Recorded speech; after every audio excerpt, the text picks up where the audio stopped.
Good evening, students. Students, welcome to the SP Smart School. Students, as you know, आपका recently मैंने एक paper conduct किया था, जिस पेपर में कुछ बच्चों ने माइनर मिस्टेक्स की हैं। अब वो क्या क्या मिस्टेक्स हैं वो भी मैं आपसे डिस्कस करूंगा, और एक बच्चे का paper on the spot check करूंगा, जिससे आपको पता चलेगा कि उन्होंने पेपर में क्या क्या मिस्टेक की है, क्योंकि ऐसी मिस्टेक आप भी कर सकते हो। जैसे सबसे पहले इन्होंने क्वेश्चन में 10th अटैम्प्ट किया हुआ है। 10th क्वेश्चन में क्या बोला गया हुआ है, ये 4 मार्क्स का क्वेश्चन था। तो ए बी पार्टनर्स हैं, प्रॉफिट शेयर रेशियो दी है 4:3। सी एडमिट हुआ है न्यू पार्टनर, 3/7 शेयर है इसके पास, और न्यू रेशियो भी दिया हमें। सी ने 2 लाख रुपीज़ कैपिटल लाई है और 60,000 रुपीज़ प्रीमियम फॉर गुडविल लाया है। फिर बोलता है हाफ जो प्रीमियम है वो विड्रॉल कर दिया है ए और बी ने। ठीक है, हमें सेक्रीफाइस रेशियो निकालनी है और जनरल एंट्रीज पास करनी है। सबसे पहले हमारा काम है, मुझे सेक्रीफाइस रेशियो निकालनी है। अब सेक्रीफाइस रेशियो निकालने का फॉर्मूला होता है हमारे पास old ratio minus new ratio. अब इन्होंने भी ठीक किया हुआ है, मगर गलती कहाँ हुई, इन्होंने सेक्रीफाइस रेशियो निकालने के लिए बोला है, वर्किंग नोट पे नहीं करना है इसको हमें क्वेश्चन के जैसे एंट्री से पहले कर देना है इसको, क्योंकि ये इन्होंने पूछा है हमसे। वर्किंग नोट पे वो चीज़ निकाल सकते हैं जो नहीं पूछी गई हो। ठीक है, तो यहाँ पे हमें पहले निकाल देना चाहिए था इसका। तो सेक्रीफाइस रेशियो ठीक निकाली है इन्होंने। Old ratio minus new ratio थी 2:1 ही आएगी, मगर हमें इसको पहले ही निकाल देना चाहिए था। ठीक है, फिर एंट्री पास करनी थी। तो 2 लाख रुपीज़ कैपिटल लाया, 60,000 रुपीज़ प्रीमियम फॉर गुडविल लाया, तो कैश अकाउंट दिया to C's capital account to premium for goodwill account. तो एंट्री ठीक पास की है इन्होंने। फिर गुडविल हमने ट्रांसफ़र करनी होती है, या ट्रांसफ़र लिखेंगे। ठीक है, किसको ट्रांसफ़र करनी होती है, पार्टनर्स को सेक्रीफाइस रेशियो में। तो premium for goodwill account to A's to B's capital account sacrifice ratio में। फिर इसने विड्रॉल कर दिया A's capital account D R, B's capital account D R to bank account. कितनी विड्रॉल की है, हाफ। तो 60,000 का हाफ कितना होगा, 30,000 रुपीज़। किस रेशो में लिखते हैं, यहाँ पे सेक्रीफाइस रेशो निकलते हैं। तो ठीक लिखा है इन्होंने यहाँ पे, ये क्वेश्चन ठीक ही है। जो गलती की है मैंने बता दिया आपको। नेक्स्ट क्वेश्चन बच्चे डिसोल्यूशन का था। बोला एसेट जो है 1 लाख रुपीज़ के रिलीज हुए हैं, तो हमारा bank account D R to realisation account आएगा। ठीक है, ठीक एंट्री पास की है। फिर सेकंड इसने बोला क्रेडिटर्स को 26,000 रुपीज़ पे किए हैं, full settlement of their account 30,000। तो जितने पे किए उतनी एंट्री आएगी। तो realisation account D R to bank account, क्योंकि लाइबिलिटीज जो होती हैं वो हम कहाँ पे करते हैं, डेबिट साइड। तो एंट्री क्या आती है, रिलाइजेशन टू बैंक अकाउंट। और डिसोल्यूशन एक्सपेंस ये भी हम डेबिट साइड करते हैं, तो सेम एंट्री आएगी, रिलाइजेशन टू बैंक अकाउंट। और अनरिकॉर्डेड एसेट थे 1500 के लीज हुए, bank account D R to realisation account. ठीक एंट्री पास की। क्वेश्चन नंबर 12 में जियो लिमिटेड ने एक प्लांट परचेज किया एस लिमिटेड से 3,78,000 का, और उसके बदले में शेयर इशू किए हैं। ठीक है, वो बोलता है कि ए पार्ट में अगर पार भी इशू किए हैं तब क्या एंट्री आएगी, और अगर प्रीमियम पे इशू किए हैं तो क्या एंट्री आएगी। तो पहली एंट्री हमारी कॉमन ही होगी, that is plant account D R to S limited account. ठीक है, यहाँ पे अकाउंट लिख सकते हैं। तो 3,78,000, 3,78,000। फिर S limited account D R to share capital account, क्योंकि शेयर इशू किए हैं तो इन्होंने डिपेंचर लिख दिया, गलत हो गया। ठीक है, लिखा यहाँ पे शेयर इशू बोला है, पर यहाँ डिपेंचर्स कर दी हैं, तो ऐसी गलती नहीं करनी है। अब मुझे नंबर ऑफ शेयर भी निकालने हैं कि मैंने शेयर कितने इशू किए हैं। 3,78,000 डिवाइडेड बाई 10, दैट इज 37,800। यहाँ पर अब लिखना है being 37,800 share issued at 10 each, या being 37,000 share issued at par. तो ये एंट्री ठीक होगी। फिर ये कॉमन एंट्री दोनों में आएगी। फिर इसने प्रीमियम पे इशू किए हैं, तो हमें क्या निकालना पड़ेगा, नंबर ऑफ शेयर्स इशूड। तो यहाँ पे नंबर ऑफ शेयर इशूड, तो 3,78,000 डिवाइडेड बाई 12, क्योंकि 2 रुपये प्रीमियम था, 20% प्रीमियम था, 2 रुपये प्रीमियम था, तो 31,500 शेयर इशू हुए हैं। तो लिखो being 31,500 share issued at 2 rupees premium, या at 10 rupees with 2 rupees premium लिख दो आप। ठीक है, तो यहाँ डिपेंचर नहीं आएगा, यहाँ पे शेयर कैपिटल आएगा। तो एंट्री ठीक की है इन्होंने, क्योंकि 31,500 थे, 2 रुपये प्रीमियम था, 63,000 रुपीज़ आपका प्रीमियम का आ गया, 31,500 रुपीज़ 10 से मल्टीप्लाई किया, 3,15,000 रुपीज़ आपका शेयर कैपिटल में आ जाएगा। तो बाकी हमने अमाउंट ठीक लिखा हुआ है, तो एंट्री को ध्यान से करना आपने। नेक्स्ट क्वेश्चन बच्चे, 13th क्वेश्चन। कंपनी ने इशू किए हैं 10,000 डिपेंचर्स ऑफ 100 ईच, पेबल 110। तो 30 रुपीज़ एप्लीकेशन में, प्रीमियम 5 रुपये यहाँ पे दिया है, 30 रुपीज़ अलॉटमेंट में, 5 रुपये प्रीमियम यहाँ पे है, 50 rupees first and final call में। ठीक है बच्चे, फिर बोलता है कि सारे डिपेंचर्स मिल गए हुए हैं जो अप्लाइड किए और अलॉट किए, मगर एक डिपेंचर होल्डर से जो फाइनल कॉल का डिपेंचर जो था वो हमें नहीं मिले, 20 डिपेंचर से पैसा नहीं मिला, तो इसका भले कॉल इन एरियर्स हो गया। तो पहली एंट्री क्या आएगी, bank account D R to debenture application account. ठीक है, ₹30,000 फिर ये ट्रांसफ़र की एंट्री करनी है हमने, तो ₹5 प्रीमियम है तो प्रीमियम शो करना है, तो एंट्री आएगी डिबेंचर एप्लीकेशन अकाउंट या to security premium account to 6% debenture account, share नहीं आएगा, 6% डिबेंचर अकाउंट आएगा। तो कितना रुपये, ₹5 थे, 5 इंटू 1000, ₹5000 हमारा प्रीमियम आ गया। फिर नेक्स्ट एंट्री बच्चे हमारी अलॉटमेंट की थी, तो सबसे पहले हमारी ड्यू की एंट्री आएगी, फिर हमारी रिसीव की एंट्री आएगी। यहाँ ये इशू नहीं है, ड्यू की है, ठीक है। तो debenture allotment account DR to 6% debenture account to security premium account. तो 6% डिपेंचर होगा, सिक्योरिटी प्रीमियम हमें पता है ₹5 है, 5 इंटू ₹1000, ₹5000 आएगा, तो एंट्री ठीक की हुई है। फिर रिसीव की एंट्री, यहाँ पे हमारे पास डिपेंचर अलॉटमेंट अकाउंट आएगा, शेयर नहीं है, डिपेंचर है, तो bank account DR to debenture allotment account, ये एंट्री ठीक ही है। पर यहाँ पे शेयर लिख दिया तो नंबर कट जाएंगे इनके। फिर इन्होंने शेयर लिखा है, शेयर नहीं है, डिपेंचर्स हैं, ध्यान से देना है इसको। तो पहले ड्यू की एंट्री होगी हमारी, वो पूरी हम करेंगे। फिर जब हम रिसीव करेंगे तो कॉल इन एरर की एंट्री शो कर देंगे, तो bank account DR, call in arrear account DR to debenture first and final call account. तो यहाँ पे debenture first and final call account होना चाहिए। अब कितने रुपये डिपेंचर्स के, ₹20 नहीं मिले थे, 20 डिपेंचर के पैसे नहीं मिलते, 20 इंटू 1000 कितना होगा, 20,000। तो ठीक एंट्री किए, बस शेयर की जगह डिपेंचर्स लिख दिए हैं, तो ये इस चीज़ के मार्क्स कटेंगे। तो ध्यान से करना हमने कि हमने गलती ना हो। नेक्स्ट बड़ा इंपॉर्टेंट क्वेश्चन था। क्वेश्चन में क्या दिया गया हुआ था कि मिश्रा, पूरी और खुराना पार्टनर्स हैं, प्रॉफिट शेयर रेशियो हमें 1/2, 1/6 और 1/3 दिया है। तो पहले इस रेशियो को ठीक कर लेते हैं, 2 से मल्टीप्लाई करेंगे, 1 से मल्टीप्लाई करेंगे, 3 से मल्टीप्लाई करेंगे, तो रेशियो आ जाएगी 3:1:2। तो जो इन्होंने निकाली हुई है दैट इज 3:1:2 रेशियो ने निकाल दी हुई है, ठीक है। अब खुराना रिटायर हो गया, तो रिटायरमेंट का क्वेश्चन है, तो रीवैल्यूएशन अकाउंट बनेगा। फ्री होल्ड प्रीमिसेस और स्टॉक जो है वो अप्रिशिएट हुए हैं, मशीनरी और फर्नीचर डेप्रिशिएट हुए हैं, और प्रोविजन जो है बैड डेट का वो इंक्रीज हुआ है। तो गुडविल की एडजस्टमेंट हमने करनी होती है पार्टनर्स कैपिटल अकाउंट में। तो इसके बाद इन्होंने एक एडजस्टमेंट और दी हुई है, ये बड़े ध्यान से देखना था कि कंटिन्यूइंग पार्टनर जो है डिसाइड किया कि हम जो कैपिटल होगी, जो इनकी कैपिटल होगी वो एडजस्ट करेंगे न्यू प्रॉफिट शेयर रेशो में। कोई सरप्लस होगा, कोई डेफिसिट होगा, वो हम करंट अकाउंट से एडजस्ट करेंगे। तो ये हमारी कैपिटल एडजस्टमेंट वाला क्वेश्चन है। अब देखते हैं इन्होंने कैसे किया, ठीक किया कि गलत किया है। तो सबसे पहले इन्होंने रीवैल्यूएशन अकाउंट बनाया, यहाँ पे हेडिंग देनी चाहिए थी रीवैल्यूएशन अकाउंट। तो हमारे फ्री होल्ड प्रीमिसेस और स्टॉक बड़े हैं तो क्रेडिट साइड आएंगे, मशीनरी फर्नीचर कम हुई है तो ठीक लिखा है इन्होंने, ये डेबिट साइड आएगा। प्रोविजन क्रिएट हुआ, इंक्रीज हो गया 1500, तो 1000 था, 500 बढ़ा तो 500 लिखा, प्रॉफिट हो गया 6960। तो इसको हमने मिश्रा, पूरी और खुराना में बांट दिया, 3480, 1160, 2320, किस रेशो में, ओल्ड रेशो में, यहाँ तक ठीक है इनका।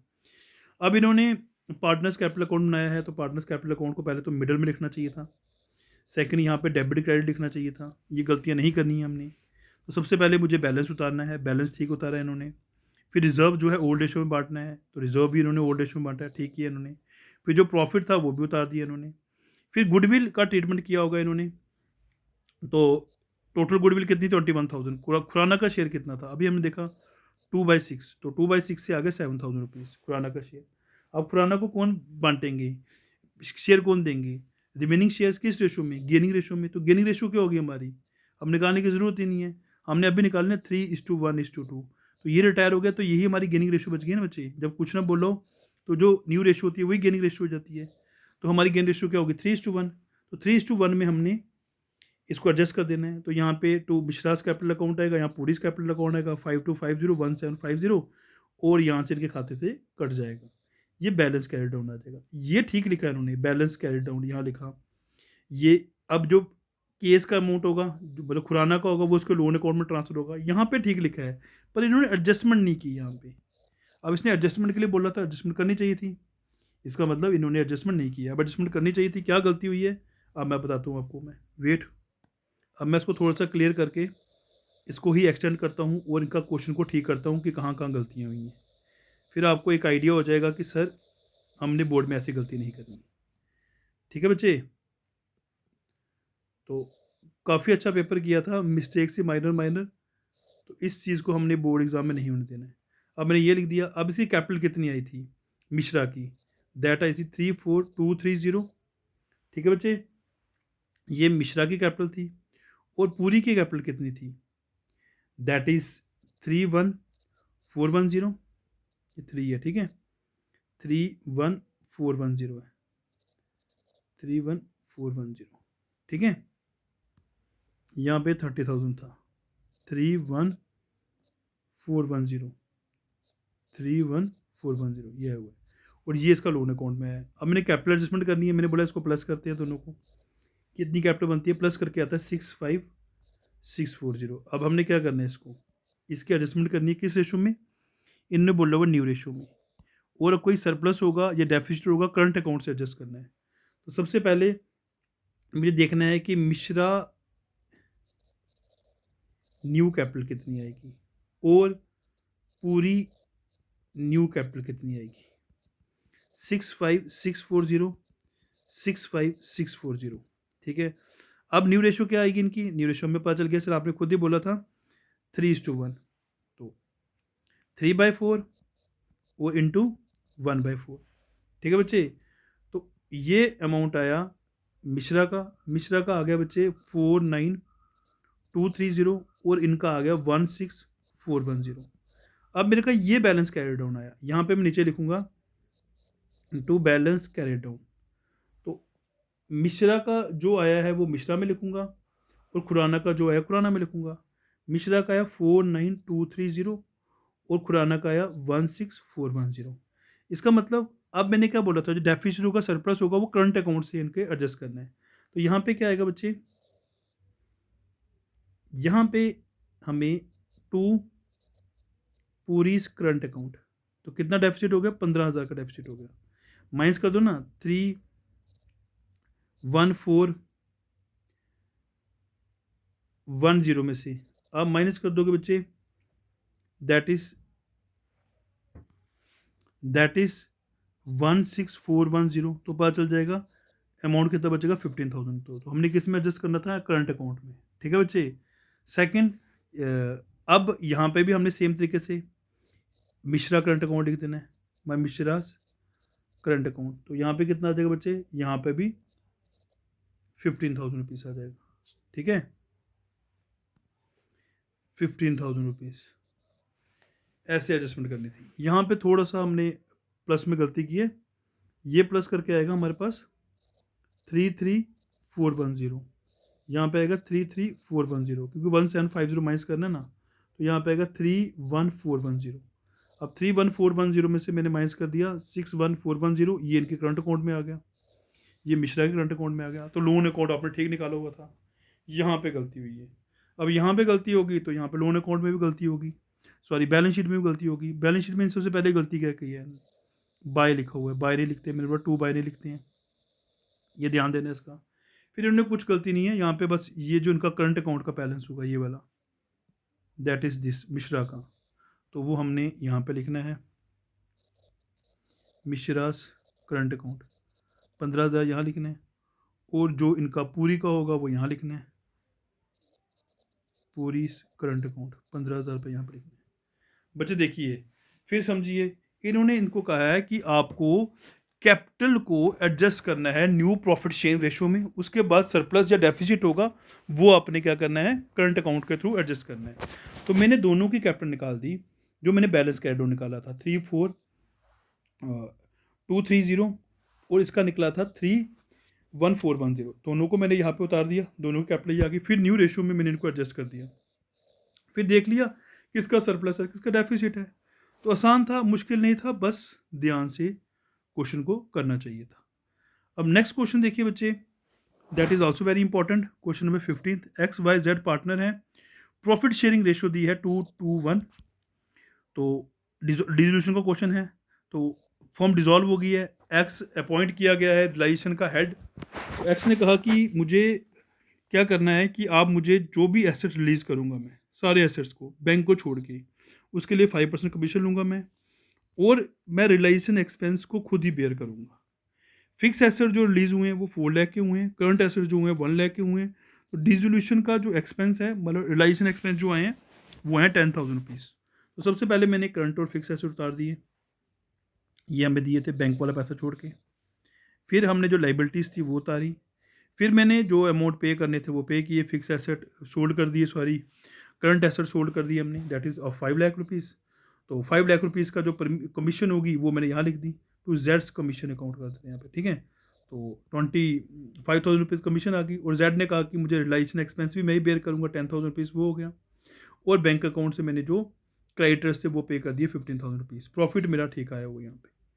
फिर उसके बाद बच्चे मैंने बैलेंस ब्रॉड डाउन उतार दिया, ये दिया वो मुझे 2 lakh, 1,50,000, 1 lakh rupees X Y और जेड का, ठीक है, वो भी ठीक उतारा। फिर जेड ने जो कमीशन मिली थी वो भी उसकी यहाँ पे हम लिखेंगे, ठीक है बच्चे। यहाँ पे बच्चे माइनर सी मिस्टेक हुई है इनसे, वो मिस्टेक ये है कि रिलाइजेशन एक्सपेंस भी तो जेड ने पे किए हैं, वो भी तो यहाँ पे आने चाहिए थे, चाहे इनका बैलेंस मैच कर गया हुआ है, बट यहाँ पे माइनर मिस्टेक हो गई है, ठीक है। तो ये मिस्टेक ठीक करनी चाहिए थी, बाकी क्वेश्चन ठीक किया इन्होंने, ठीक है। तो इस चीज़ का ध्यान से देखना चाहिए था कि भाई रिलाइजेशन एक्सपेंस भी तो जेड के खाते में आएगा ना, क्योंकि जेड ने पे किए हुए, तो वो भी ऐड करेंगे। अगर आपने कमीशन ऐड किया तो एक्सपेंस भी ऐड करने चाहिए थे, ठीक है। तो बाकी ठीक है। नेक्स्ट क्वेश्चन बच्चे हमारे पास गौतम और यशिका वाला क्वेश्चन है, बड़ा इंपॉर्टेंट क्वेश्चन था। गौतम यशिका पार्टनर है, प्रॉफिट शेयर रेशियो दे दी हुई है, आसमा एडमिट हुई है, उसके पास शेयर है 3/8, कैपिटल हमें दी हुई है इतनी लाई है, गुडविल इतनी दी है, न्यू प्रॉफिट शेयर रेशियो भी दिए हुए है, मशीनरी डेप्रिशिएट हुई है, स्टॉक जो है रीवैल्यूड हुआ है, तो हमें प्रोविज़न जो है डाउटफुल डेट पे वो क्रिएट किया गया हुआ है, सारी चीज़ें गिवन दी है हमें, और कैपिटल की यहाँ पे भी एडजस्टमेंट दी हुई है, जो सेम हमने पीछे एडजस्टमेंट की सेम एडजस्टमेंट की है। अब इस क्वेश्चन में इन्होंने क्या गलती की है मैं आपको दिखाता हूँ। तो जो गलती की है वो मैं ठीक करता हूँ आपके सामने। तो सबसे पहले बच्चे हमें रियलाइजेशन अकाउंट बनाना पड़ेगा। रियलाइजेशन अकाउंट में जैसा हमें बोला गया वो हमने वैसे ही बनाएंगे। तो रियलाइजेशन अकाउंट सबसे पहले हमें मशीनरी डेप्रिशिएट हुई है, फर्नीचर इतना डेप्रिशिएट हुआ है, तो मशीनरी फर्नीचर ठीक लिखा है इन्होंने। स्टॉक रीवैल्यूड हो गया, बढ़ गया, वो ठीक लिखा हुआ है। प्रोविजन 10% क्रिएट हुआ है, तो 80,000 का 10% 8,000 रुपीज़ ही होता है, तो प्रॉफिट ठीक आया है गौतम और यशिका का 27,000 और 9,000। यहाँ तक इन्होंने ठीक किया बच्चे, आगे इनसे भी गलत हुआ है यहाँ पे। अब क्या गलत हुआ है मैं ठीक करता हूँ उसको, सब बच्चे ध्यान से देखेंगे। सबसे पहले बच्चे इन्होंने कैपिटल ठीक लिखी हुई है, यहाँ पे इसकी कैपिटल भी आनी चाहिए थी, ये इन्होंने काट दिए, ये भी आनी चाहिए थी। तो मैं वापस शुरू से करता हूँ, आपको प्रॉब्लम नहीं आएगी कि कैसे करना है इस क्वेश्चन को। सब बच्चे ध्यान से देखेंगे। गौतम, यशिका और आशा आसमा है, ठीक है। तो इसको मैं क्लियर कर रहा हूँ, फिर से मैं आपके सामने इसको ठीक करूँगा, कहाँ कहाँ गलतियाँ हुई हैं, कहाँ कहाँ नहीं होनी चाहिए थी। और जिस बच्चे ने गलत किया हुआ पेपर वो भी ध्यान से देखेगा कि मेरे को ये गलतियाँ फ्यूचर में नहीं करनी है। और जिन बच्चों का गलत हुआ होगा क्वेश्चन, उनको भी समझ आ जाएगा कि मेरी गलतियाँ नहीं होनी चाहिए थी, यहाँ पे ऊपर आना चाहिए था पार्टनर्स कैपिटल अकाउंट, ठीक है बच्चे। तो सबसे पहले हमारे पास आ गया बैलेंस ब्रॉट डाउन, तो मैं यहाँ पे लिखा by balance brought down that is of 4 lakh और 1 लाख, ठीक है। फिर न्यू पार्टनर ने क्या लाई है, कैपिटल लाई है, तो लिखो बाय बैंक अकाउंट कितनी कैपिटल आई है, दैट इज 2,10,000 रुपीज़, ठीक है बच्चे। तो न्यू पार्टनर की कैपिटल पता चल गई अब हमें। और अब हमारे पास गुडविल की एडजस्टमेंट करनी पड़ेगी। तो मेरे पास न्यू रेशो भी दी है और मुझे ओल्ड रेशो भी दी है, तो मुझे क्या निकालना पड़ेगा, गियरिंग रेशो निकालनी पड़ेगी। तो बच्चे मुझे आपको बताइए कि मेरे पास ओल्ड रेशो कितनी है, ओल्ड रेशो 3:1 है। न्यू रेशो कितनी है, न्यू रेशो 3:2:1 है। अब मैं गेनिंग या सेक्रीफाइस रेशो निकाल दूंगा। तो सबसे पहले बात करते हैं गौतम की और यशिका की ही बात करनी है हमने। तो गौतम का मेरे का ओल्ड शेयर कितना है 3/4, और यशिका का 1/4 माइनस 3/8 और माइनस 2/8। तो यहाँ पे जब मैंने सॉल्व किया ये आया 8, 6 माइनस 3 दैट इज 3/8, ये गेन कर रहा है। और यहाँ पे मेरे पास आया 2 माइनस 2 डिवाइडेड बाई 8, 0/8। तो ये ना गेन कर रहा है ना सेक्रीफाइस कर रहा है। इसका मतलब कौन पे करेगा पैसा, गौतम पे करेगा, किसको, जो पार्टनर रिटायर हुआ है। तो इट मीन टू से Gautam will get premium for goodwill, sorry Gautam को प्रीमियम फॉर गुडविल मिलेगा, रिटायरमेंट का नहीं एडमिशन का क्वेश्चन है, तो गौतम को ही सारा जो गुडविल का जो प्रीमियम है वो मिलेगा। तो मैं गौतम के खाते में यहाँ पे 5,000 रुपीज़ ऐड कर लेता हूँ। तो यहाँ लिख लेता हूँ by premium for goodwill account, क्योंकि सारा का सारा पैसा गौतम को मिलेगा, क्योंकि यशिका ने ना गेन किया ना सेक्रीफाइस किया। ठीक है बच्चे, तो यहाँ पे इनसे गलती हुई थी यहाँ पे। फिर उसके बाद इन्होंने बोला हुआ है कि आपको जो कैपिटल है उसको एडजस्ट करनी पड़ेगी। तो अब मेरी कैपिटल कितनी आ रही है वो देख लेते हैं। गौतम की आ रही है बच्चे यहाँ पे, अब मुझे कैपिटल गौतम के निकालने की जरूरत नहीं है, क्योंकि लिखा हुआ the capital of all the partners were to be in new ratio on the base of capital of new partner. New partner की कैपिटल कितनी है 2,10,000, इसके बेस पे एडजस्ट करना है। तो यहाँ पे क्या लिखूंगा मैं, 2,10,000 रुपीज़ कैपिटल है। अब इसकी रेशियो कितनी थी 3/8, तो रिवर्स कर लेते हैं 8/3, तो हमें क्या पता चल जाएगी, टोटल कैपिटल पता चल जाएगी, टोटल कैपिटल ऑफ फर्म पता चल जाएगा। तो वो आया 5,60,000। ठीक है बच्चे, अब गौतम और यशिका का शेयर किस रेशो में करेंगे बच्चे, न्यू रेशो। न्यू रेशो क्या थी 3:2। तो 5,60,000 इंटू 3/8, 5,60,000 इंटू 2/8, तो ये है 2,10,000, और यहाँ पे आ जाएगा 1,40,000। तो यहाँ पे मैं लिख दूंगा बच्चे, अब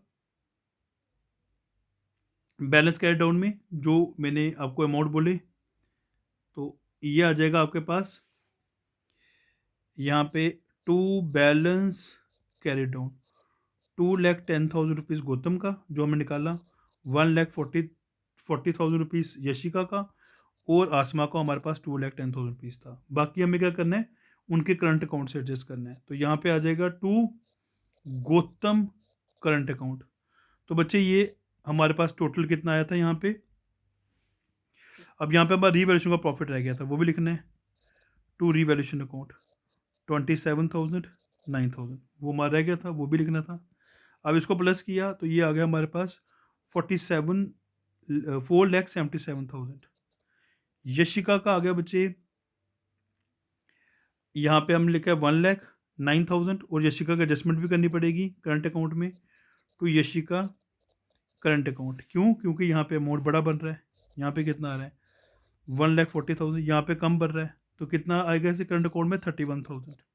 तो 1,40,000 यहाँ पे लिखा, यहाँ पे 2,10,000 पे लिखा, और यहाँ पे अमाउंट ज़्यादा बढ़ रहा है 4,77,000, यहाँ पे अमाउंट कम आ रहा है, तो यहाँ पे भी एडजस्टमेंट करनी पड़ेगी। 2,67,000 यहाँ पे आ जाएगा बच्चे, तो 4,77,000 आएगा, यहाँ पे 21।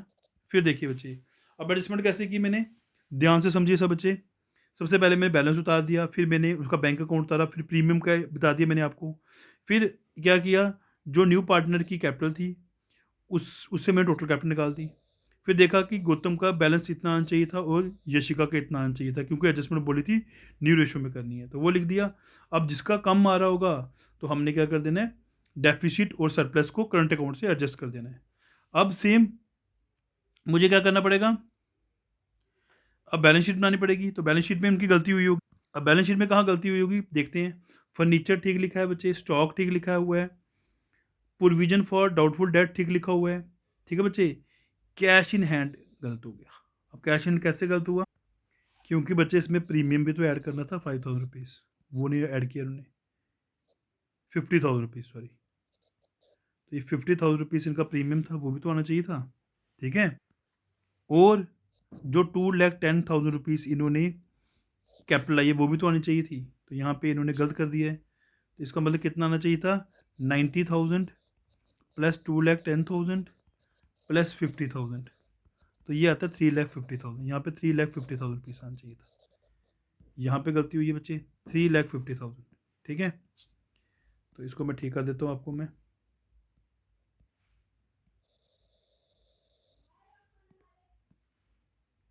तो 3,50,000 यहाँ पे अमाउंट आया। वो कैसे आया, एक तो कैश हमें दी हुई है यहाँ पे, ठीक है, प्लस हमने कैपिटल भी ऐड की, उनका प्रीमियम जो गुडविल का था वो भी ऐड किया। ठीक है, और करंट अकाउंट भी आएगा, यशिका करंट अकाउंट जो हमने निकाला 31,000, और यहाँ पे हमारा उसका गौतम का current account, Gautam current account, तो वो कितना था, वो 2,67,000 था। तो 2,67,000 रुपीज़ यहाँ पे भी आएगा। ठीक है बच्चे।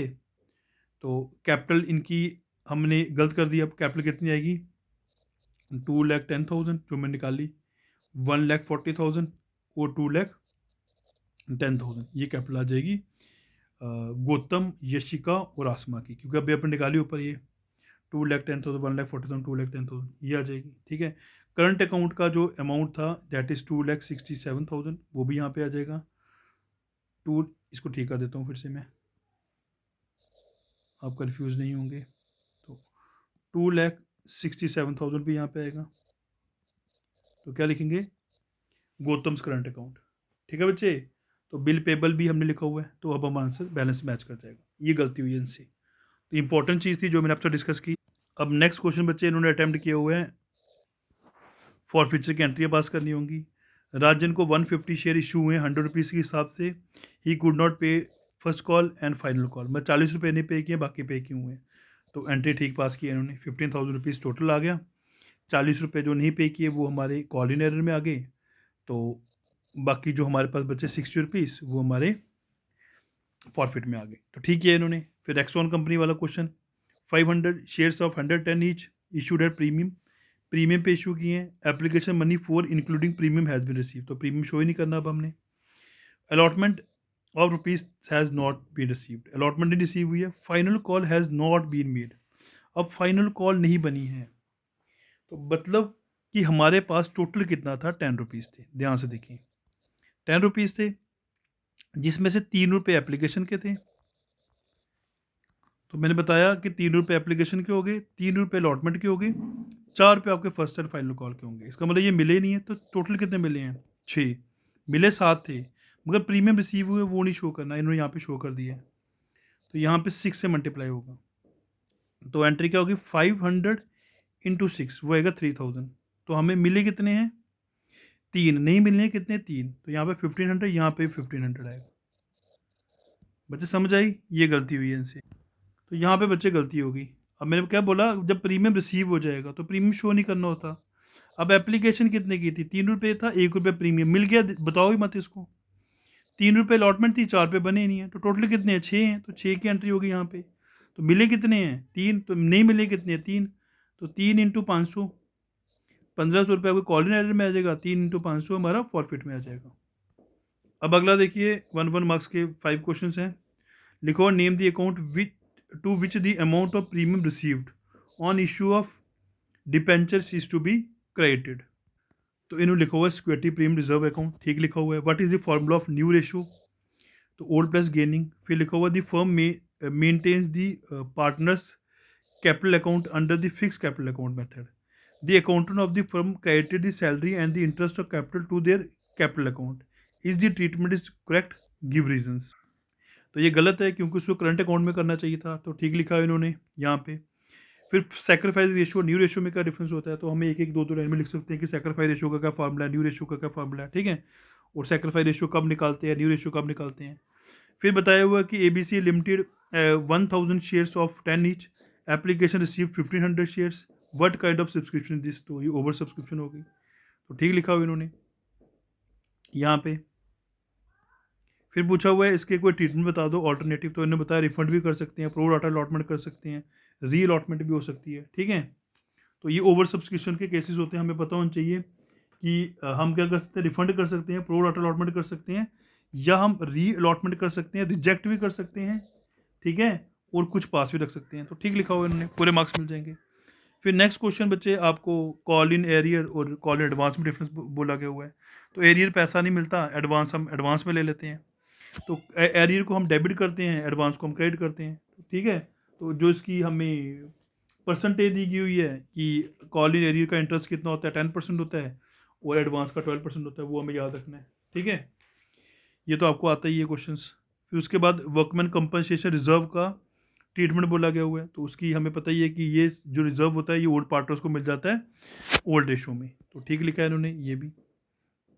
फिर 9th क्वेश्चन जो पूछा गया हुआ है DRR के बारे में, state the provision of company act on the creation of DRR but डिपेंचर 2019 redemption reserves. तो मैंने बताया था आपको DRR का जो ट्रीटमेंट है, तो इसमें हमने बताना है कि डिपेंचर रिडम्पशन रिजर्व जो होता है अनलिस्टेड कंपनी बनाती है।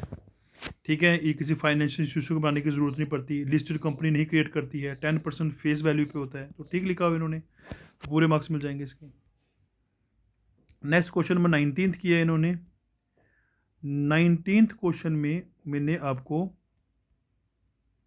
आसान सा क्वेश्चन था, interest received and paid is considered eight which type of activities in the finance company while preparing the cash flow statement. अब इसका जो फर्स्ट पार्ट था, फर्स्ट पार्ट का इन्होंने आंसर नहीं दिया, इंटरेस्ट रिसीव्ड और इंटरेस्ट पेड, अगर फाइनेंस कंपनी है तो ये इनको ऑपरेटिंग एक्टिविटीज़ में आएगा, ठीक है। For finance company interest paid and interest received is treated as cash flow from operating activities, तो इसमें ऑपरेटिंग एक्टिविटीज़ आंसर होगा, ठीक है बच्चे। फिर दो एडवांटेजेस बतानी है कैश फ्लो स्टेटमेंट की, तो इन्होंने ठीक बताए हुए हैं कि कैश फ्लो स्टेटमेंट की क्या क्या एडवांटेजेस होती हैं। फर्स्ट पार्ट का इन्होंने आंसर इन्वेस्टिंग दिया था, इन्वेस्टिंग नहीं था बच्चे, ये हमारा ऑपरेटिंग एक्टिविटीज़ है। तो दो एडवांटेजेस हम लिख सकते हैं इसकी, एडवांटेजेस में प्रॉब्लम नहीं आएगी, ठीक है। फिर उसके बाद पूछा हुआ give two basic measures of operational efficiency of the companies are, तो इसका आंसर बच्चा हमें पता ही है, इन्वेंट्री टर्नओवर रेशियो और वर्किंग कैपिटल टर्नओवर रेशियो। या अगर हमें इसका आंसर एफिशिएंट देना हो तो फिर टोटल एसेट्स टर्नओवर रेशियो भी होता है, ठीक है। तो इसमें पूछा हुआ under the major heads and sub heads बता देने हैं। तो सिक्योरिटी प्रीमियम रिजर्व हमारे पास इक्विटी शेयर है, उसमें आ जाता है, शेयर होल्डर फंड में आ जाता है। प्रोविडेंट फंड हमारी नॉन करंट लाइबिलिटी है, और short term loans and advances हमें पता है ये हमारे करंट एसेट्स के अंदर आ जाते हैं। फिर अगला क्वेश्चन बच्चे हमें 21st क्वेश्चन था, मुझे लिक्विड रेशियो निकालनी है, प्रॉपर्टी रेशियो निकालनी है, तो इसको भी बड़ा ध्यान से करना है हमने। तो ये क्वेश्चन बच्चे ने ठीक किया हुआ है कि करंट लिक्विड रेशियो का फॉर्मूला होता है current asset minus inventory upon current liability, तो ये ठीक निकाला है। प्रोप्राइटर फंड होगा share holder fund upon total assets, share holder fund में इन्होंने ठीक निकाला हुआ है। Equity share capital plus general reserve ठीक लिखा हुआ है। टोटल एसेट्स में हमारे पास टोटल करंट एसेट्स भी दिए हुए हैं हमें, दैट इज़ 2 लाख रुपीज़, और मुझे फिक्स एसेट भी दिए हैं, तो दोनों को ऐड कर दिया होगा, तो ठीक निकाला उन्होंने, ये क्वेश्चन ठीक निकला है इनका। अगला क्वेश्चन बच्चे मैंने आपको डेट इक्विटी रेशियो निकालने के लिए बोला था, तो सबसे पहले डेट इक्विटी रेशियो का फॉर्म होता है डेट अपॉन इक्विटी, तो डेट में हमारे पास debenture plus long term loans plus long term provision आ जाएगा, ठीक लिखा हुआ इन्होंने, ठीक है। ये डेट में, सॉरी ये डेट है। इक्विटी में हमारे पास share capital plus capital reserve plus general reserve plus हमारा प्रॉफिट एंड लॉस अकाउंट, तो ठीक निकाला है उन्होंने, ठीक निकाला है क्वेश्चन को, बिल्कुल ठीक तरीके से सॉल्व किया हुआ है, पूरे मार्क्स मिलेंगे इसके। तो यहाँ पे गलती हुई है वो मैंने बच्चा आपको बताया है। फिर हमारे पास नेक्स्ट क्वेश्चन जो था that is very important, cash flow statement. अब देखिए बच्चे इस क्वेश्चन में क्या क्या गलतियाँ की इन्होंने, सब बच्चे ध्यान से देखेंगे क्योंकि कैश फ्लो स्टेटमेंट में आपके कंसेप्ट यहाँ से क्लियर हो जाएंगे। सबसे पहले बच्चे मुझे नेट प्रॉफिट बिफोर टैक्स चाहिए, तो नेट प्रॉफिट बिफोर टैक्स ने दिया, मगर मुझे 2018 का रिजर्व एंड सरप्लस दिया है, दैट इज़ 3,50,000 और 19 का 2 लाख रुपीज़, ठीक है बच्चे। तो यहाँ पे हमें लॉस हो गया हुआ है, तो इन्होंने नेट प्रॉफिट लिखकर नेट लॉस लिखना चाहिए था, ठीक है, 1,50,000 का।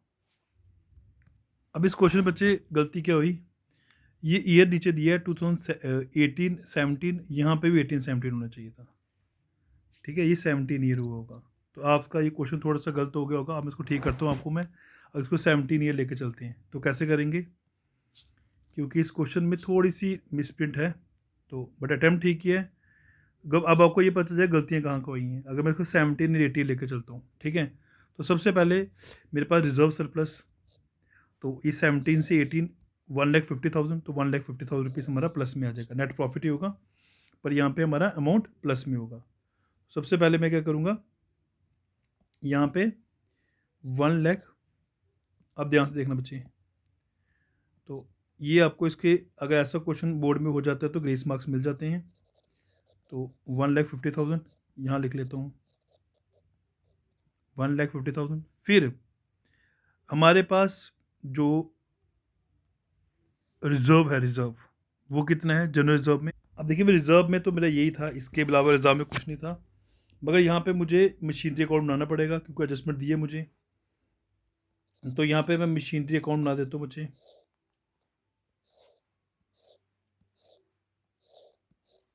तो ये आ गया पर्टिकुलर अमाउंट, तो यहाँ सबसे पहले टू बैलेंस ब्रॉट डाउन, तो कितना है मशीनरी में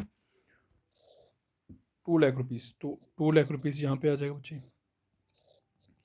बाय बैलेंस कैरी डाउन 2,80,000। अब हमारे पास एक्यूमुलेटेड डेप्रिसिएशन भी है बच्चे, दैट इज़ 20,000, वो भी लिखिए आप। 20,000, सॉरी ये 20,000 आएगा।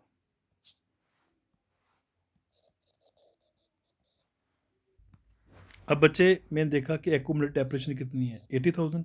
तो हमारी डेप्रिसिएशन कितनी दी थी हमें, ठीक है 80,000 थी, ठीक है बच्चे। जो हमें एक्यूमुलेटेड डेप्रिसिएशन की वैल्यू दी थी 80,000 थी, उसमें से मैं 20,000 रुपीज़ जो हमारी एक्यूमुलेटेड डेप्रिसिएशन होगी वो माइनस कर दूंगा, क्योंकि मशीनरी की बुक वैल्यू कितनी थी 80,000। 20,000 में इसकी जो डेप्रिसिएशन थी एक्यूमुलेटेड वो लेस कर दूंगा, तो अमाउंट कितना आया 60,000। उसमें से मेरे को लॉस कितना हुआ,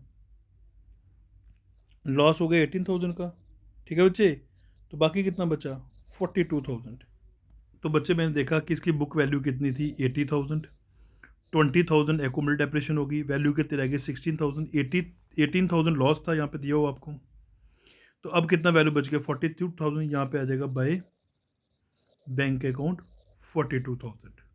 अब बच्चे लॉस भी है वो भी लिखेंगे हम, तो by loss on sale of assets, तो वो कितना था बच्चे 18,000 दिया हुआ हमें, तो इसको प्लस किया, ये टोटल आ गया हमारे पास 5,60,000, ठीक है बच्चे।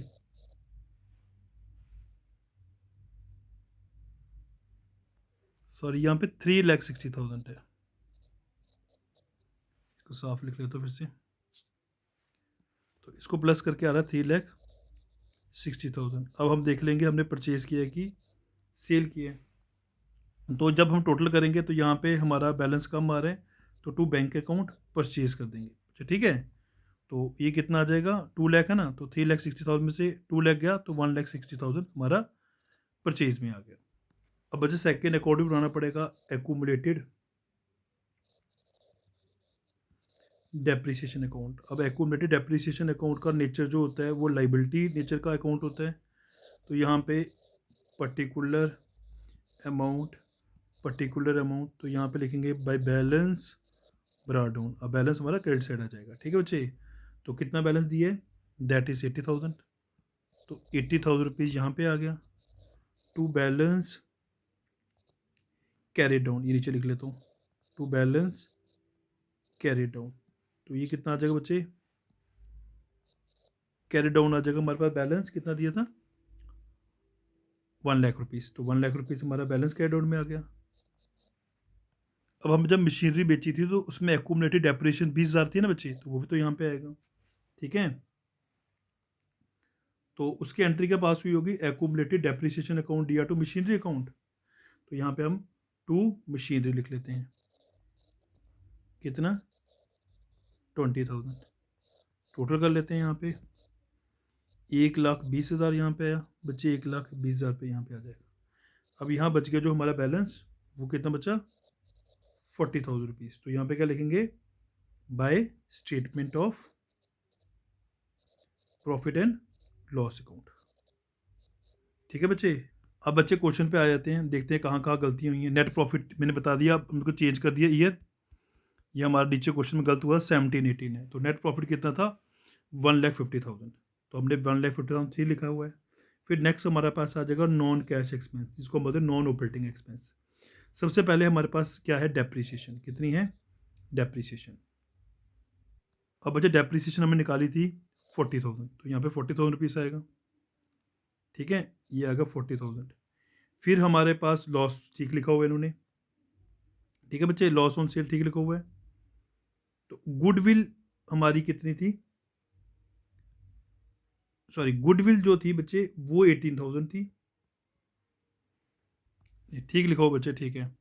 हमने थोड़ा सा यहाँ पे क्वेश्चन में ध्यान नहीं दिया। गुडविल जो था हमारा इंटेंजिबल एसेट था, तो वो एमोटाइज हुआ है 5,000 पे, वो ठीक लिखा हुआ है। लॉस ठीक लिखा हुआ है, तो इसका मतलब यहाँ पे टोटल में गलती होगी 20,000 का फर्क आया होगा, तो यहाँ पे 63,000 हो गया होगा, ठीक है बच्चे। तो उसके बाद हमारा क्या आता है, उसके बाद हमें लेना होता है नॉन कैश इनकम। क्या लेनी होती है, नॉन कैश इनकम नहीं है तो नहीं लिखेंगे। तो यहाँ पे टोटल भी हमारा फर्क आ गया होगा, यहाँ पे 2,13,000 आएगा। इसका मतलब 213 000 आएगा, क्योंकि 20,000 का यहाँ पे फ़र्क आया होगा। ठीक है बच्चे। अब बच्चे हमारे पास आ गया operating profit before working capital changes, जिसमें हम करंट लाइबिलिटीज इंक्रीज होंगे, करंट एसेट डिक्रीज करेंगे। तो ट्रेड पेबल्स 17,000 ठीक लिखा हुआ है इन्होंने। ठीक है बच्चे, क्योंकि हमारे पास करंट लाइबिलिटीज इंक्रीज करेंगी। तो मैंने करंट लाइबिलिटीज देखी कि ट्रेड पेबल था, तो 17,000 ठीक लिखा हुआ है। शॉर्ट टर्म प्रोविजन यहाँ पे जो है वो भी डिक्रीज किया हुआ है। ठीक है, पर ये प्रोविजन फॉर टैक्स था, ये बाद में आएगा, यहाँ नहीं लिखेंगे अभी। ठीक है, तो यहाँ पे 17,000 ही आना चाहिए था, तो ये अमाउंट अभी नहीं आएगा बच्चे, यहाँ पे 17,000 ही आना चाहिए था। ये ठीक लिखा है इन्होंने यहाँ पे। अब यहाँ पे हमारे पास जो 30,000 का ये प्रोविजन था, ये हम क्या कर देंगे, ये लेस कर देंगे। तो लेस, तो यहाँ तक बच्चे आपका ठीक आया, 88,000 आंसर ठीक आ गया इनका। अब ये शॉर्ट टर्म प्रोविजन जो था, ये बच्चे हमने, ये जो आपको प्रीवियस ईयर का दिया होगा 17 का 30,000, ये हम लेस कर देंगे। ठीक है, तो यहाँ पे हम लेस कर देंगे टैक्स पेड कितना, 30,000। तो हमारे पास आंसर कितना आ जाएगा, 58,000। तो बच्चे इस क्वेश्चन को ऐसे करा, थोड़ा सा डिफिकल्ट था बट करना मुश्किल नहीं है।